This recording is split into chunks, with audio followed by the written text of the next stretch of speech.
In this video, we will learn how to create Excel drop-down list. First, select the cell or range where you want your drop-down list. Go to the Data tab. Click Data Validation. In the pop-up window, under Allow, choose List.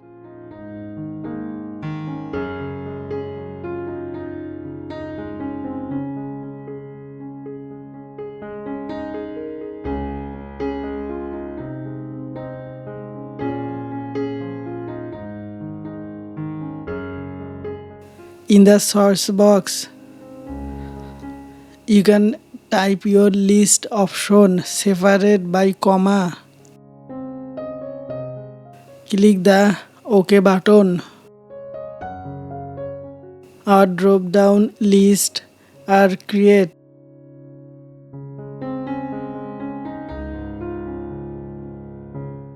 Thanks for watching the video.